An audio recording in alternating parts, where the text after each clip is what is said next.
Long before our time, at the close of the 44th century, the galaxy lived through one of the deadliest periods in its history.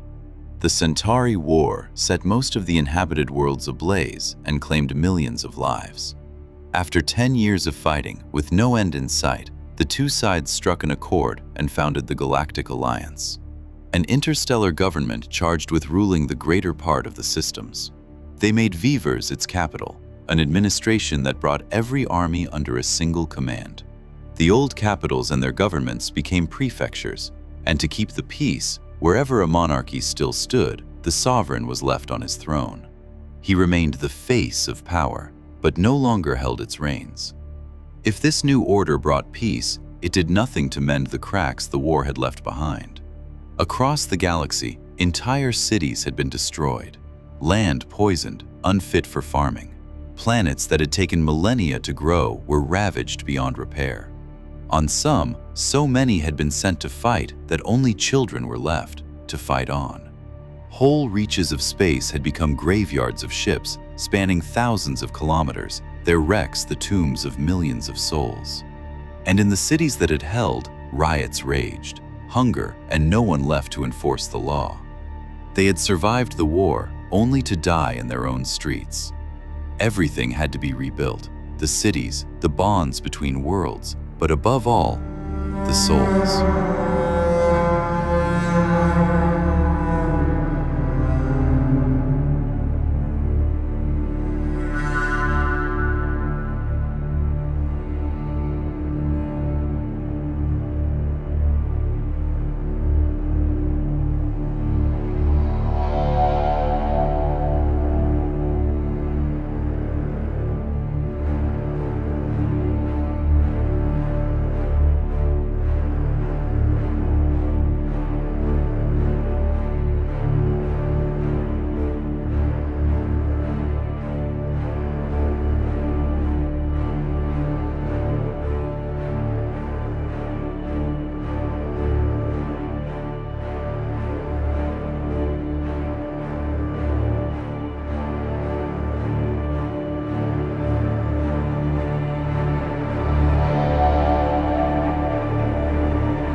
We think she's a humanoid, but she doesn't have any security microchips implanted.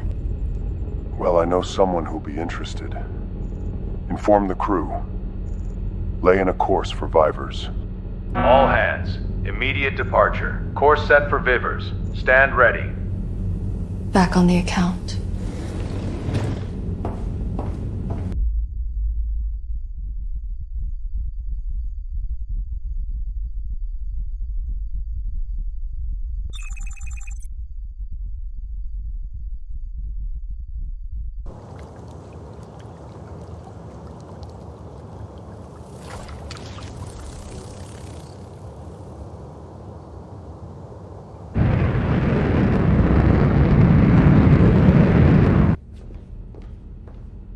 Dr. Kenda's ship has docked.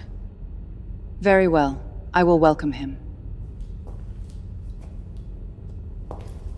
2,000 units. That is my final offer. Done. My crew will bring her to you.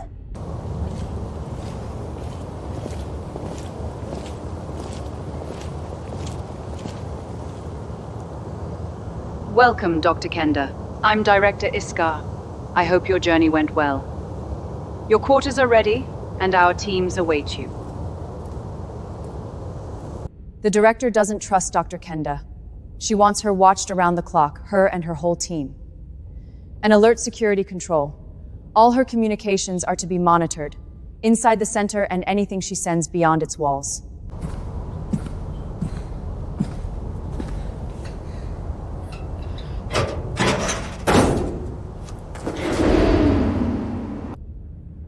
That's a lot of people to keep under control. Not to mention the Corsair ship that docked at Berk B7 this morning. Makes you wonder what's going on in this research center.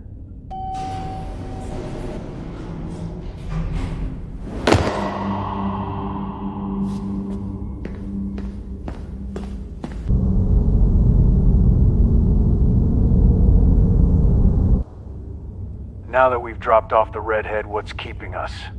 Let's go. I spotted a metal spheral fleet ship. They sent one of their medics, some big shot.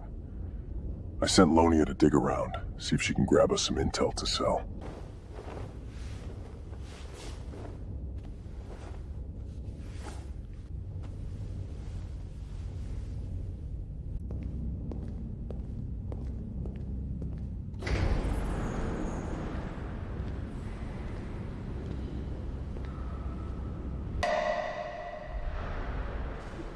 Good day, I am Dr. Kenda.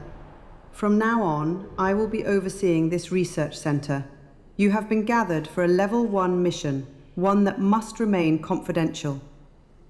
For months now, the architects of the war have been atoning for their sins. They speak endlessly of humanity, never of the humanoids, who made up 2/3 of the troops. By the end of the war, only the youngest were left, barely out of the growth accelerators, thrown straight into the apocalypse, scarcely knowing why they were fighting.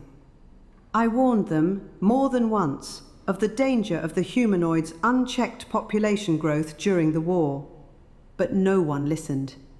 And yet, our ancestors had taken their precautions so that this would never happen. In the 21st century, when the first colony settled on Mars, nature sensed the danger of a world so hostile to man and chose to change the rules. It created the neo-humans. They looked like us, born of human parents, but they were stronger, more enduring, more resilient, some of them gifted with abilities beyond anything we knew. They could have been our renewal, but they were genetically incompatible with us, and that is when our ancestors understood the threat. Two species forced to share the same world, with the same instinct for survival. Confrontation was inevitable. So our ancestors took the initiative. They did what had to be done, and the neo-humans vanished, down to the last. Later, when stellar exploration began, we realized the neo-humans could have been a decisive asset in seeing it through. So, from the genetic material we had kept of them, we recreated them. And thanks to the growth accelerators, in a few years, we had crews able to guide our ships while we slept in our capsules. And we named them Humanoid, so they would never forget that we created them to serve us. And for that, we took certain precautions. During their growth, a chip was implanted deep within each humanoid, one that lets us neutralize them. And we genetically programmed them to be sterile. But here again, nature did its work and found its way back. Cases of fertility were so rare, however, that we believed they posed no real danger. That was a mistake. We understood it during the humanoid revolt and the discovery of Bahralrimal. And yet, during the last war, we made the same mistake. Short on chips, every side produced humanoids without them, without even checking whether they were truly sterile. Your mission is to correct that mistake. Under the cover of a medical campaign across the Alliance systems, you will identify the subjects who carry no chip, or who are fertile, and eliminate them.